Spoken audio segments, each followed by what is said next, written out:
Hi, I'm Julie Bastarache, President-Elect of the American Society for Clinical Investigation, and I'm honored today to speak with Dr. Julie Zikherman, who is a recipient of the 2026 ASCI Marian W. Ropes Award.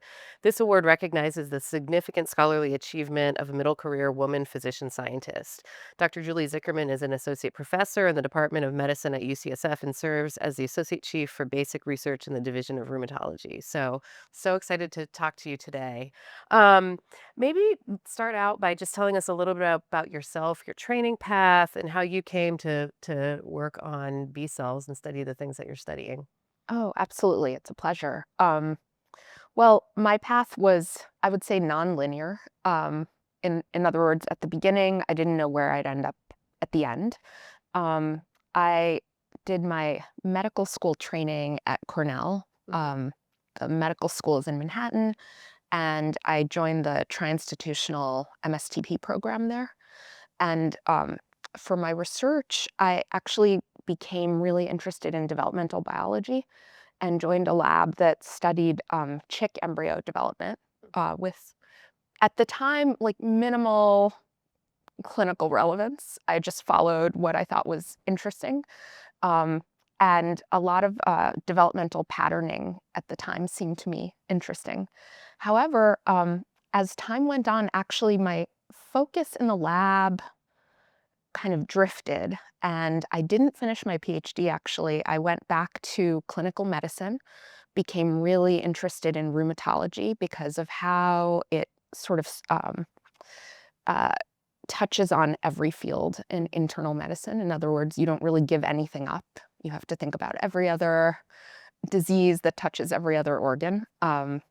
And that's where my, I think, real interest in the immune system arose. I did my residency in at Brigham and Women's in Boston, and started fellowship there, and then continued at UCSF. I had followed my subsequently to be husband across the country, and actually there I was really really fortunate. There was an opportunity to join the lab of Dr. Art Weiss, who is a pioneer in T cell receptor signaling, so a completely different field. I'd been in a lab before, but all the techniques, all the approaches, the entire discipline was totally different. Um, so I basically had the chance to learn molecular immunology, flow cytometry, all the armamentarium of the modern immunologist as a fellow, which is really a unique opportunity I think that we have in medical training in the US, that you can try a bunch of different things for a while until you find where your passion lies. And it turned out that I loved rheumatology and I loved immunology, and I really had the opportunity to train deeply. And there I got really interested in tolerance as sort of the natural correlate of what we see in the clinic, but very basic mechanisms of tolerance. I mean, these are the things that are disrupted and perturbed when autoimmune diseases develop. And really, that's true for any autoimmune disease. The ones that we treat in rheumatology, the autoimmune diseases that are mostly handled by other disciplines, and the ones that we cause, like checkpoint-induced IRAEs. I started out with a focus on T cell development, central tolerance, and peripheral tolerance, and those are still interests. And in fact, um, some of the features of T cell development in the thymus reminded me a lot of the things I'd loved about developmental biology, sort of figuring out where blocks occurred during development. Um, those seemed kind of analogous and familiar, and I enjoy them still. uh, what kind of fate choices do T cells make as they're developing so that you end up with a really functional tolerant repertoire, and how do signal dependent checkpoints operate there. But during my time as a postdoc, actually, uh, two sequential projects, which I really enjoyed, each got scooped by a very similar publication that came out like shortly before we were ready to publish. And I remember my mentor, who's incredibly supportive, saying, This won't be the last time. But that, in each case, what I gradually learned is that science isn't about getting someplace first. It's about thinking deeply about a topic and figuring out the nuances also and pivoting a little bit. And actually, the second such scoop, actually both of them, led us to think also about B cells, not just T cells, because the topics we were studying had relevance for both cell types. And it's these pivots that drove me into B cell biology, even though I trained in a T cell lab.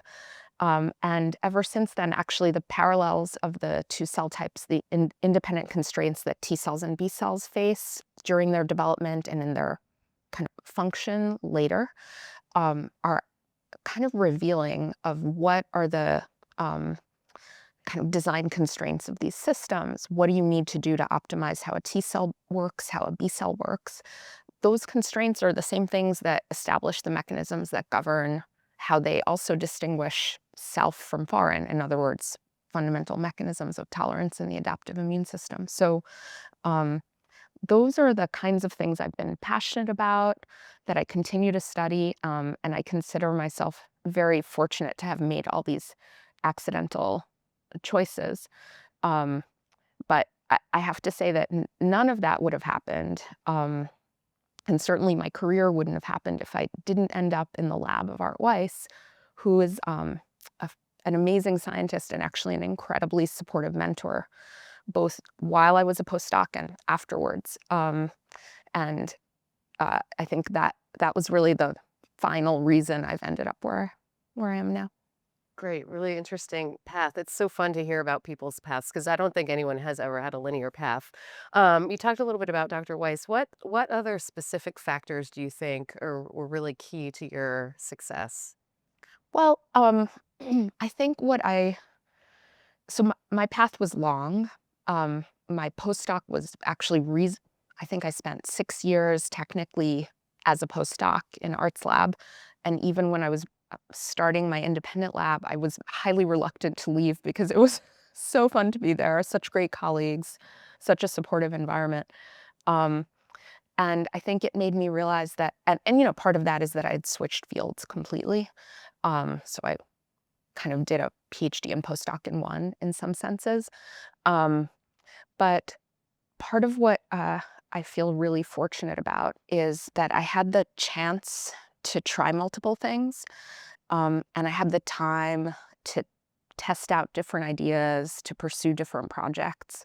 Um, I I think that becoming at least a bench researcher takes a lot of time, actually. It's an enormous amount of training, both to learn technically how to do things, but more importantly, how to guide a project to fruition, how to understand what is going to lead somewhere exciting and what isn't. And that's something you can't often tell at the very beginning. You have to go a certain distance along each project to sense that.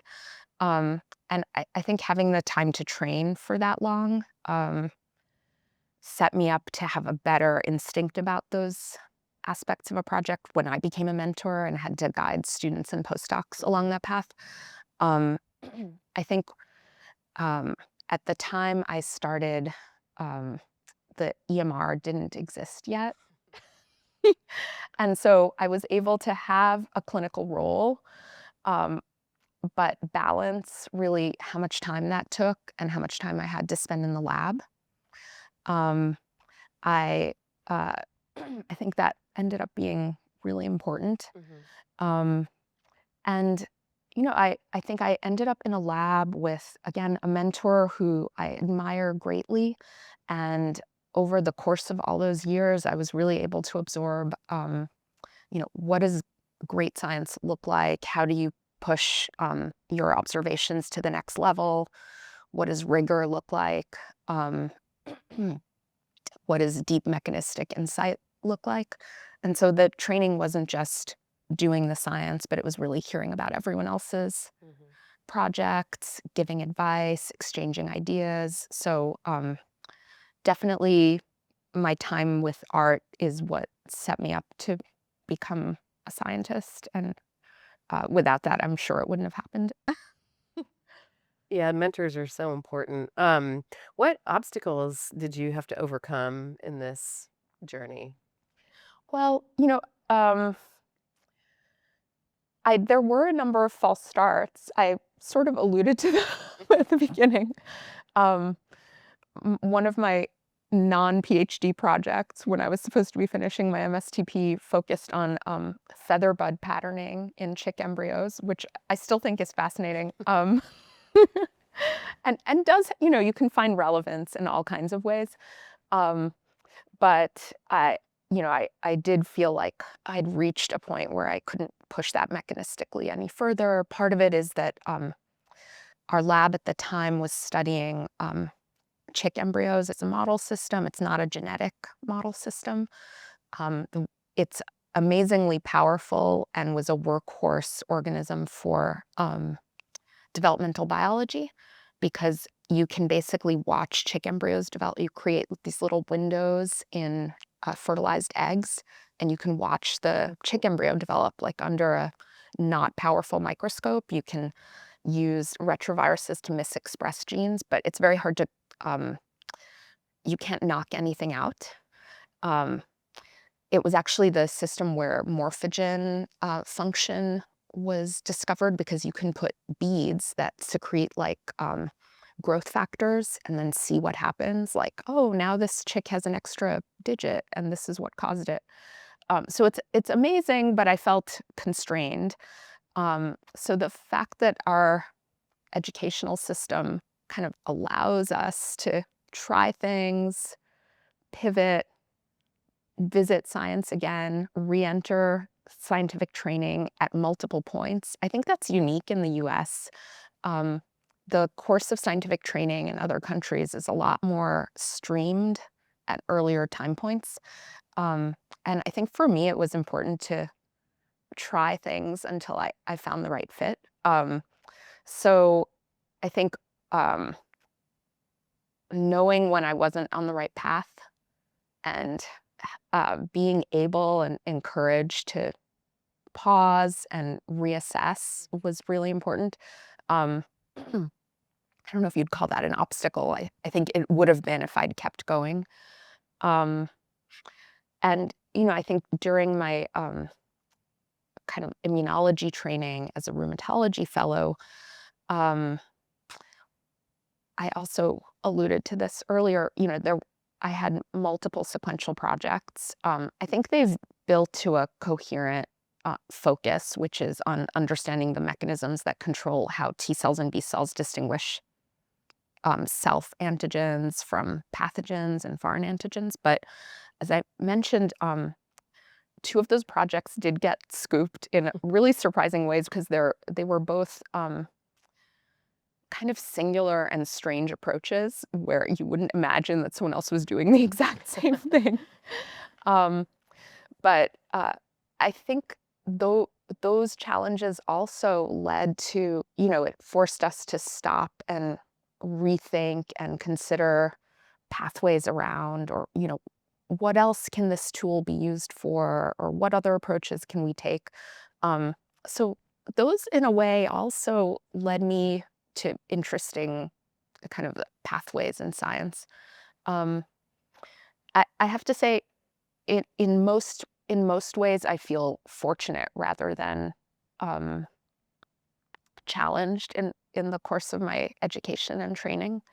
Um, Mostly, I've felt actually very supported. Mhm. Um, Sometimes when I see my trainees now and appreciate the challenges that they're facing, I think they're new and different from what I had to um, overcome. I think the burden of clinical documentation is substantially larger than what I dealt with. Mhm. The forces that keep people out of the lab are more powerful. Um, the pressures we have to do, more and more high throughput clinical medicine, I think are more powerful. And so I think they face a landscape where there are new challenges. when you're trying to navigate time for research, time for clinical work. Mhm. It is interesting, though, how sometimes, or probably most of the time, a challenge ends up leading to even greater success. It's hard to see it at the time, but, Yeah. that's a, great great story about how you turned that around. Where do you see your work going in the future? Well, despite the fact that I'm a physician scientist, our research has focused really on extremely basic mechanisms of tolerance. Luckily, the immune system is relevant for maybe most of clinical medicine, extending far beyond autoimmunity per se. Mhm. So there are just a wealth of immune-mediated diseases, again, in other specialties, but um, right, this impacts how we think about how vaccines work, infectious diseases, um, cancer immunotherapy, transplant, tolerance. So it's really this vast interconnected network of human physiology and pathophysiology where tuning T cells and B cells are relevant. And I think the sense in which being a physician scientist has been important in immunology for me is seeing those connections. And um, one of the aspects of our work that I hope we can push forward is translating a little bit more some of the insights we have about how B cells make their fate decisions to inform how we can recruit them for protective immune responses, to target cancer, um, to reestablish tolerance in B cell mediated autoimmune diseases. Um, and I think that will be a really exciting path. We're still super interested in fundamental signaling and transcriptional pathways that do this work.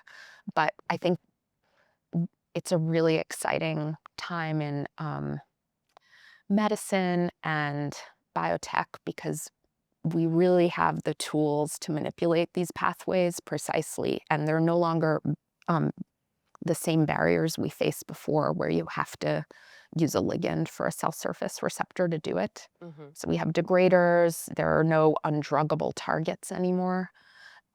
So it's a really exciting time to have fundamental pathways at your disposal to manipulate. Um, in my conversations with friends and colleagues who are pursuing drug development, what I'm always told is the constraints on even large biotech companies are not how to drug a target, but to figure out the right targets. Mhm. And I think as physician scientists, we're kind of uniquely positioned to understand the diseases, to figure out the pathways that make the most sense.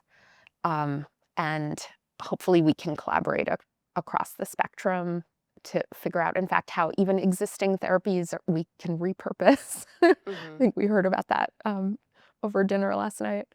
So, Yeah, and your work is a beautiful example of how really fundamental basic biology, those discoveries underlie the clinical impact that that potential therapies could have. So it's really, your work is really amazing. One last question. What advice would you have for people who want to become physician scientists? well, I would say, and this is informed a lot by my time as a mentor and trainees in the lab. I would say that you have to have grit and perseverance. That the path can take a while, and there are a lot of areas where you can feel discouraged, but you have to keep going. So, trainees who are fellows entering a lab who have several years before they're able to transition to independence, um, for example, not only will face challenges in their science, but also even challenges getting training grants. Um, and I think the key is to just gradually build up a thick skin, keep resubmitting your proposals, hang in there. beauty is in the eye of the beholder, and sometimes you have to submit and submit and submit until someone can appreciate the potential of the work you're doing. Um, and so that might be, that quality of just, uh, mm, I guess perseverance Mhm. is the right term, is really important. I think sometimes you can get lucky early on, but even if you do at the very beginning, you'll still hit this phase where you have to keep trying sooner or later. Mhm. Um, I think I got fairly lucky with early training grant funding, probably because I was in the lab of like a world-renowned Mhm. TCR biologist, and I benefited from that.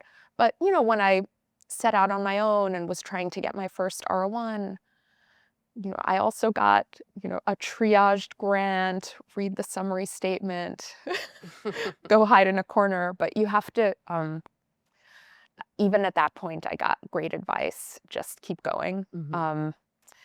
Uh, whatever obstacles you meet, there's usually a way around. You just have to pause and think about it from a different standpoint.